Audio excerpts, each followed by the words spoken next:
Assalamualaikum warahmatullahi wabarakatuh. Selamat malam pemirsa. Berjumpa lagi di channel Tim Bawangantu Romo Riyadi.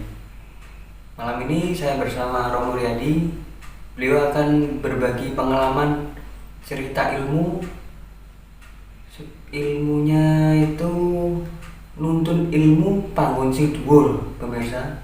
Jadi jangan lewatkan dan tetap saksikan pembahasan bersama Romo Riyadi. Selamat malam Romo. Selamat malam.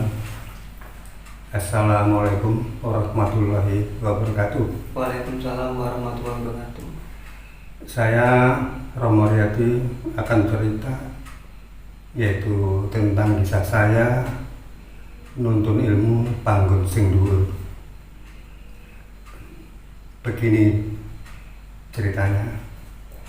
Pada waktu saya masih remaja, kurang lebih umur 17 tahun ya, saya disuruh sama nenek saya yaitu nuntun ilmu panggon sing dhuwur. Lah sebelum saya menjalani ilmu nuntun panggon sing dhuwur, saya dicoba dulu atau mungkin bisa dikatakan digembleng dulu apakah nantinya saya mampu untuk nuntun ilmu yang disebutkan tadi.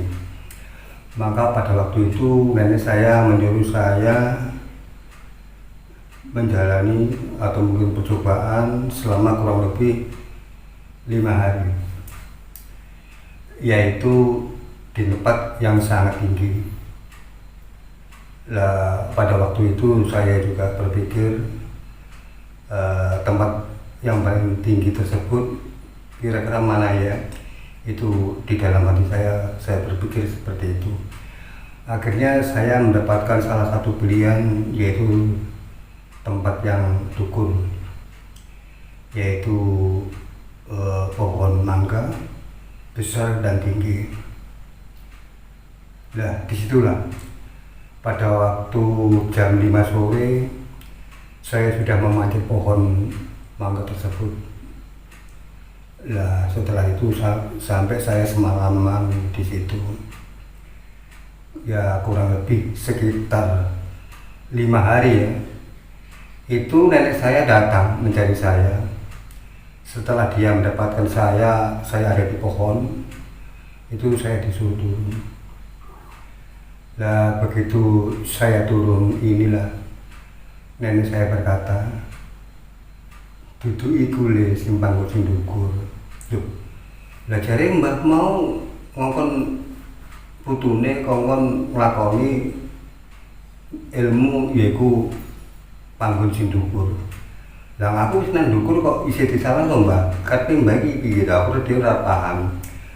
Begini kata Mbah saya itu atau mungkin nenek saya itu begini, "Kamu cari tempat yang dhuwur." Lah saya pikir itu di pohon, tapi ternyata Mbah saya itu nunjuk di sebelah selatan ya. Ya memang di sebelah selatannya pekarangan Mbah saya itu memang ada pegunungan di situ. Ya mungkin apa yang dikatakan Mbah saya itu dipikir saya ada di sana, tapi ternyata saya tidak di situ. Saya pilih yaitu tadi ya pohon mangga yang besar dan paling tertinggi di tempat saya. Lah setelah itu kurang lebih sekitar 1 bulan kemudian saya diperintahkan sama mbak saya atau mungkin nenek saya disuruh berangkat. Jadi pada waktu berangkat ini saya dikasih ini jagung bakar ya, mungkin satu tumbuh lah ya, satu besek kalau bahasa Indonesianya itu. Setelah itu saya diantar naik bis. Sesampainya di sana pindah oplet ya. Setelah pindah oplet jurusan ke Malang Blitar. Akhirnya sampai saya di sana, akhirnya saya turun. Nah, pada waktu turun ini saya melihat-lihat di situasi di situ, ternyata pilihan saya ini ada yaitu Gunung Arjuna. Jadi kalau dilihat dari Kediri memang sangat jelas sekali dan sudah dekat sekali. Lah disitulah saya naik ke atas. Jadi intinya Romo itu waktu dikasih wejangan kali Mbah Romo niku dadose nuntun ilmu panggon sing dhuwur niku. Iya. Dites rumiyin nggih Romo nggih. Diuji. Iya, Jadi maksudnya kalau masa ujian tadi sudah saya katakan, sudah saya jalani selama 5 hari ya. Setelah Setelah sebulan, lamanya. setelah 1 bulan lah baru saya diperintahkan naik ke atas, cari pilihan yang tertinggi mana. Maka pilihan saya pada waktu itu Gunung Arjuna. Sesampainya di sana saya naik terus ya kurang lebih hampir setengah hari ya. Akhirnya saya nyampe di ujungnya, tapi juga tidak terlalu ujung, karena kalau ujungnya itu memang di sana tidak ada pohon-pohon nggak ada, jadi agak turun sedikit lah, baru itulah ada pohon-pohon. Nah saya mencari tempat yang terbaik nantinya gimana. Setelah saya cari-cari di situ, akhirnya saya mendapatkan salah satu pilihan, yaitu untuk menuntun ilmu panggung sing dhuwur. Yang dimaksud Mbah ini jenengan nggih Romo. Iya. Nah niku nonton ilmu teng dhuwur teng Gunung Arjuna niku piro suwe Romo? Berapa lama Romo? Saya diperintahkan di sana setahun ya. Nggih. Jadi setahun, nantinya kalau sudah dapat ya barulah turun gitu ya. Jadi pada waktu saya di sana ya itu memang nenek saya itu bilang sama saya, setelah nanti ya kamu sudah berada di sana di ujung gunung gitu, saya pesan, kata mbak saya itu wanti-wanti ya. Wanti-wanti itu kue orang oleh njaluk apa-apa ya. Wis nang kono ae, sok ae jawabane tak diduwi jare mbakku ngono. Akhirnya saya di sana jadi hari per hari ya, bulan berkali bulan gitu. Tapi selama saya masih baru di sana, setelah 3 hari atau mungkin 4 hari lah baru gangguan-gangguan itu mulai tampil ya. Jadi mulai tampak terlihat di sana. Itu gangguan-gangguannya itu ya. Nah, contohnya kayak demit ya mungkin memedi gitu. Kalau sekarang itu dibilang apa ya, setan-setan lah ya. Nah di sana selama 3 mungkin 4 hari saya sudah melihat penampakan itu. Nah Romo kalau di sana itu prosesnya lelakonnya itu gimana Romo? Jadi begini, proses di sana ini gimana ya, saya tidak bisa mengatakan hal itu. Soalnya saya sudah diperintahkan untuk lelaku manggon sing dhuwur. Lah di sana tidak boleh meminta apapun ya di sana ya. Jadi apa yang dikatakan mbak saya selalu menuruti apa kata dia. Soalnya mbak sendiri sudah ngomong bahwa nantinya kamu tahu sendiri dan nantinya kamu tahu jawabannya ya. Sebelum saya jawab, nanti kamu sudah tahu jawabannya. Lah di sanalah. Lakunya maksudnya jenengan teng gunung selama setahun itu disuruh ngapain aja, maksudnya gitu loh Romo. Kalau yang jelas itu ya yang dikatakan Mas ini ya, di sana itu cuman adanya saya di sana itu cuman sholat dan zikir ya. Jadi pada waktu malam hari saya selalu berzikir sampai kurang lebih sekitar jam 2 atau jam 3 ya. Itu pun baru selesai. Kenapa? Karena kalau memang saya itu di sana memang hawanya itu sangat luar biasa, dingin, terus penampakan itu makin hari makin jelas gitu ya. Jadi zikir itu sangat penting sekali bagi saya ya. Karena apa? Untuk menghalau hal-hal tersebut yang hawa dingin, panas, dingin loh. Terus hawa nggak enak. Kadang-kadang di sana itu kalau malam hari itu napas susah ya, agak sesak di sana itu. Maka saya zikir terus. Akhirnya apa? Jadi permasalahan-permasalahan seperti itu akhirnya berkurang gitu ya. Biarpun tidak kurang seluruhnya, tapi sudah agak berkurang gitu ya. Tapi kalau masalah penampakan itu makin hari ya, itu jelas makin tidak karuan. Selama Uh, menjalani zikir lah, lah makanya saya mengatakan tidak karuan itu apa? Saking ngerinya ya, ini. sangat ngeri banget di sana ya. Cuman saya pasrah kepada Gusti Allah. Jadi hidup dan mati itu kan di tangan Gusti Allah. Ya, orang kan tidak bisa seperti itu.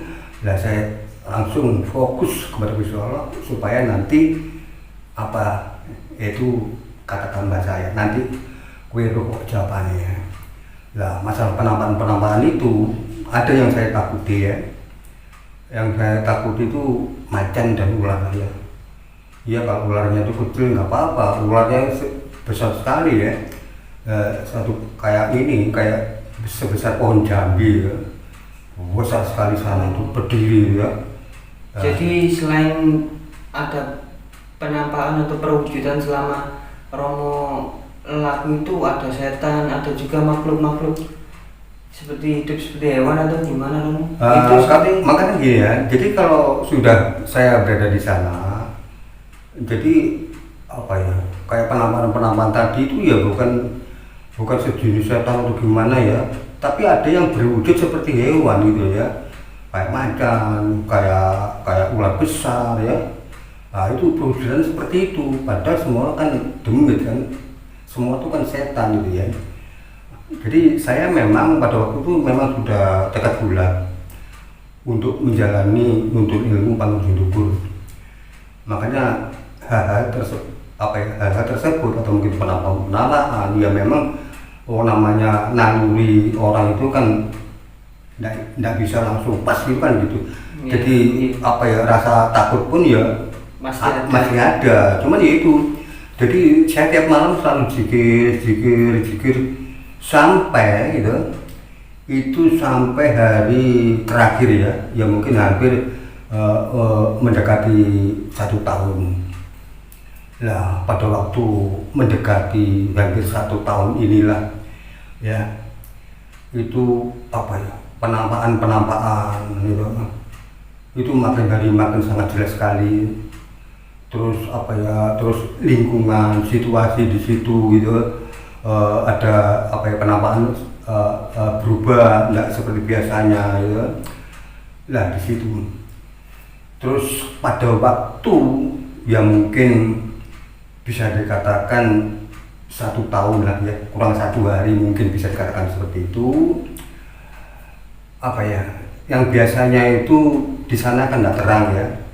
Ya bisa dikatakan cuma remang-remang, tapi kita bisa melihat ya. Lah itu berubah ya, berubah drastis ya.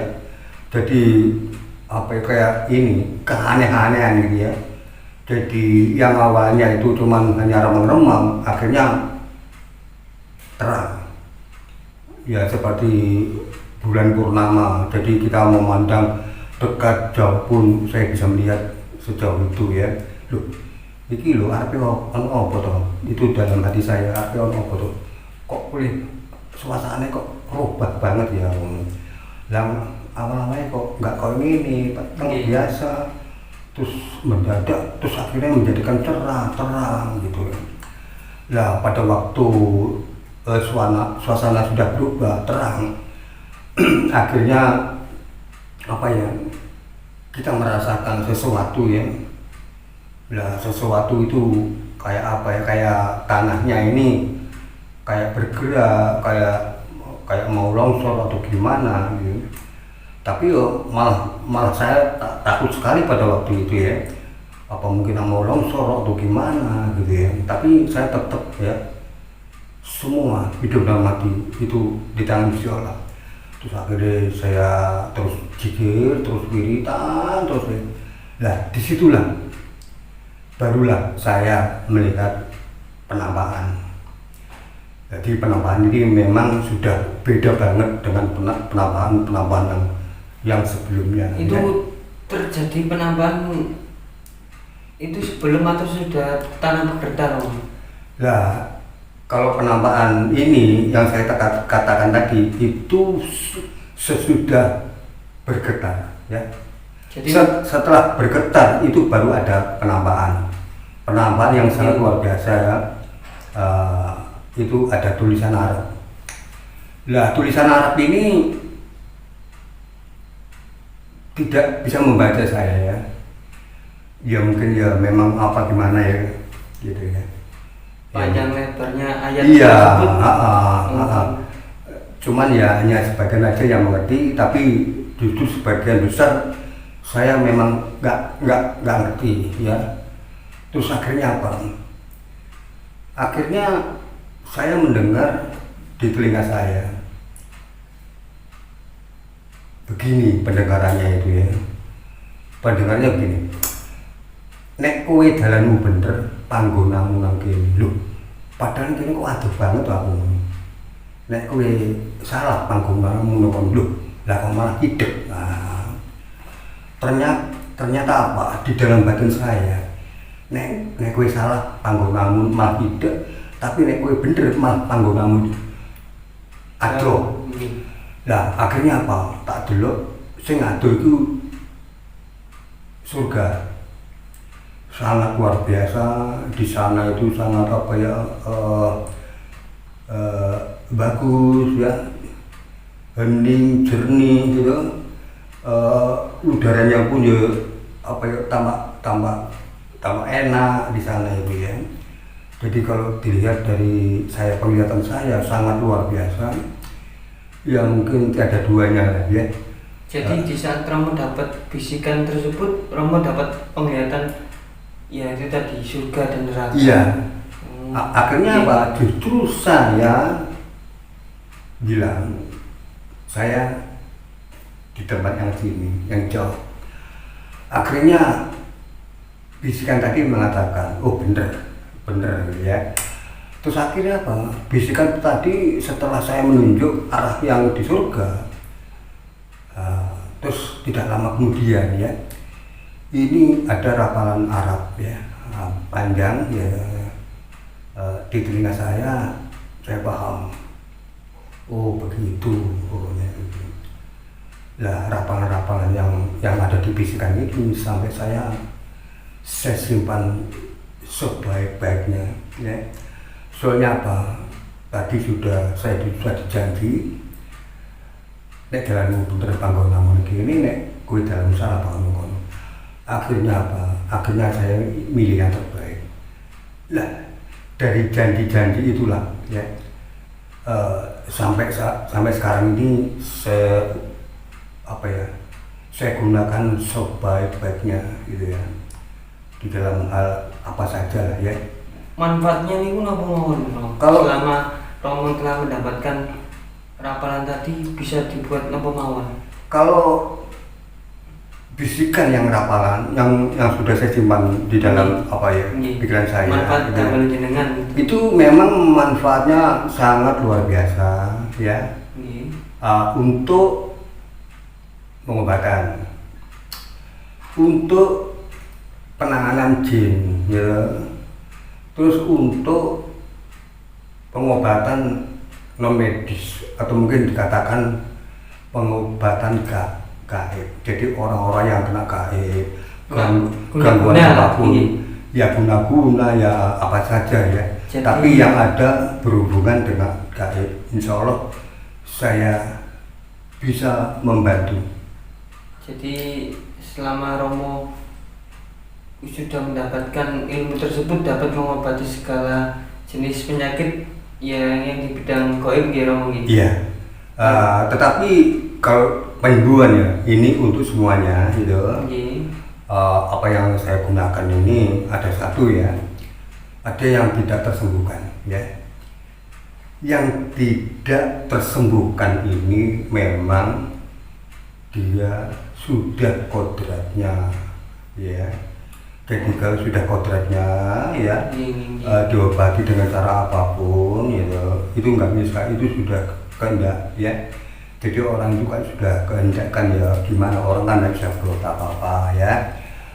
Ini juga pengalaman saya, juga keluarga saya pernah saya gunakan ilmu ini pada waktu istri saya itu sakit karena infeksi spiral ya, itu mulai badan beratnya 50 sampai 30. Setelah pengobatan di rumah sakit, akhirnya istri saya meninggal. Nah, meninggalnya ini kurang lebih 3 jam. Pada waktu dia sudah meninggal 3 jam ini, dokter dan perawat sudah kemas-kemas. Nah, rencananya istri saya mau ditempatkan di ruangan lain, yaitu di kamar mayat. Terus sama murid saya, jangan dok, jangan sus. Kenapa? Ini suaminya masih ritual, nanti setelah ritual boleh, nanti bisa dibawa kemanapun boleh. Oh iya ya. Akhirnya istri saya cuma ditutupi tok ya, jadi nggak dibungkus atau gimana nggak ya. Setelah saya ritual ini, saya menghadap ke Gusti Allah. Apa yang dikatakan Gusti Allah pada waktu saya ritual menuntut ilmu, yaitu Panggon Sindukur. Akhirnya saya memohon kepada Gusti Allah supaya istri saya bisa emong, gitu ya. Lek nggak cetok emong terus aku ki arepe nyalon sopo gitu. Akhirnya apa yang aku minta kepada Gusti Allah itu diterima. Begitu diterima, alhamdulillah saya bersujud kepada Gusti Allah.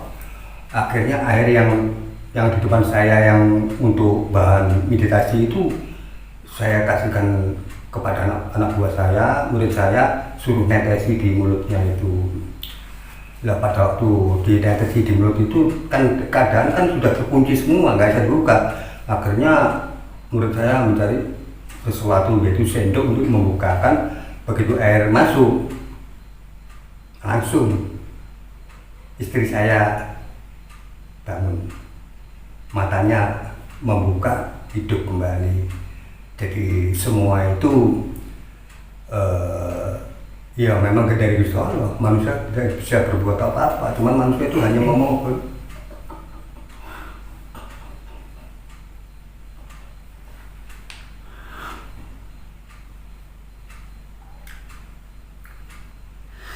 Nah inilah apa yang saya katakan itu betul banget karena Iya Om. Jadi intinya selama Romo menjalani ilmu tersebut dari neneknya Romo, jadi manfaatnya bisa buat pengobatan. Jadi iya memang begitu. menurut pengalaman Romo sendiri yang pernah menjalani, Iya. gitu ya. Itu pun ya sudah saya gunakan untuk orang lain. Banyak yang sembuh, anak saya juga izin dari Gusti Allah juga. Tanpa Gusti Allah manusia tidak bisa berbuat apa-apa.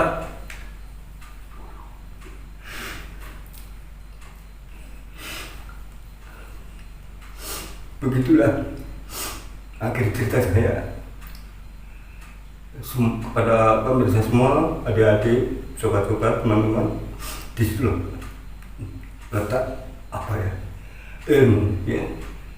Jadi ilmu itu kalau kita sudah mendapat yang terbaik, jangan neko-neko, dibuatlah untuk kebaikan. Ini selesai sudah cukup. Saya akan berpamitan dengan teman-teman, sahabat-sahabat, dan pemirsa semuanya dimanapun berada ya. Sekian, terima kasih. Wassalamualaikum warahmatullahi wabarakatuh. Jadi begitulah penuturan Romo Riyadi berdasarkan pengalaman beliau menuntut ilmu Panggon Sindukur pemirsa. Jadi kita bisa mengambil hikmah dari cerita Romo Riyadi. Jadi tetap saksikan kami tim TPA agar tetap maju. Jangan lupa subscribe dan share video ini ya pemirsa. Saya akhiri, wassalamualaikum warahmatullahi wabarakatuh.